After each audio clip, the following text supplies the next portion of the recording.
Hello বন্ধুরা, welcome to another blog. Pykara waterfalls আজকে আমাদের উটি ভ্রমণের এটা শেষ গন্তব্যস্থান। এটা দেখে আমরা উটিকে বিদায় জানাবো। এই জায়গাটা ওয়ার্নিং সাইন দেওয়া আছে, সাইনটা দেখা একবার। Due to the frequent movement of wild animal crossing found in this area, the public and tourists are requested to be caution while crossing this zone. এটার অর্থ হলো এখানে লেপার্ড, চিতাবাঘ এবং বাঘের দেখা পাওয়া গেছে, তাই এখানে টুরিস্টদেরকে সাবধান করা হচ্ছে এবং সাবধানতা অবলম্বন করে থাকতে বলা হয়েছে। তাই একটু সাবধানে চলাফেরা করতে হবে, যেহেতু এটা ফরেস্ট এলাকা। পায়কড়া ফল, এখানেও টিকিটের ব্যবস্থা আছে, টিকিট কেটে আপনাকে যেতে হবে। চলুন ভেতরে যাই। এই মুহূর্তে দাঁড়িয়ে আছি পায়কড়া ওয়াটারফলস। ভেতরে ঢুকবো, ওয়াটারফলসটা দেখাবো এবং কী রকম ওয়াটারফলস সেটাও দেখাবো। চারিদিকে এগুলো দেখছেন, এগুলো সব ফরেস্ট এলাকা, অনেক জন্তু জানোয়ার থাকে।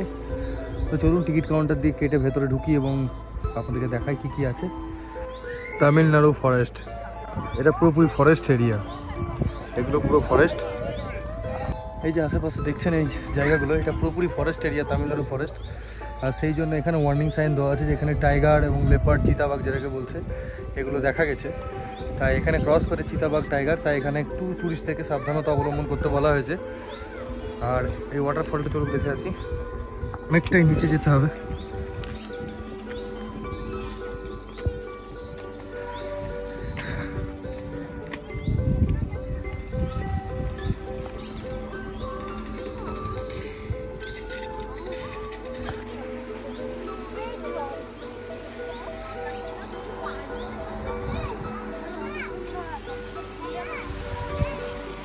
পুরোপুরি ফরেস্ট আর ভেতর দিয়ে যাওয়ার রাস্তা ওয়াটারফলে।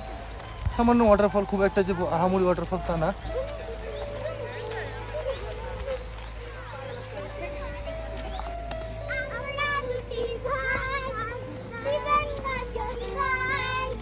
ঠাকুমা গেছে গয়া কাশি, ডুগডুগি বাজায়।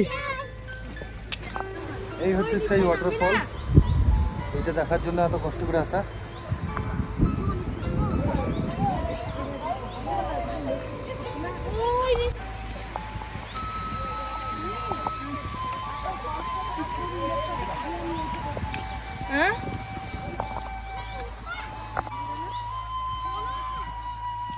একেবারে ছোট ওয়াটারফল, কিন্তু লেপার্ড বা টাইগার না আসার কোনো কারণ নাই, জল খেতে আসতেই পারে, পুরোপুরি জঙ্গল এলাকা।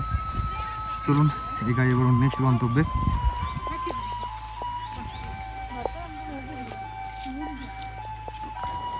উটি যেতে গেলে আপনাকে দুই ধরনের ফরেস্টের মাঝখান দিয়ে যেতে হয়, একটা মধুমালে, একটা বান্দি ফরেস্ট।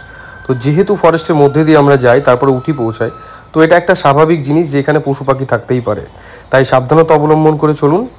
আর ফরেস্ট লাগোয়া যে কোনো ওয়াটারফলসে পশু পাখিরা জল খাওয়ার জন্য আসে। আমার ব্লগ দেখার জন্য আপনাদেরকে অসংখ্য ধন্যবাদ। সঙ্গে থাকুন, চ্যানেলটিকে সাবস্ক্রাইব করে রাখুন, এই আশা রাখলাম।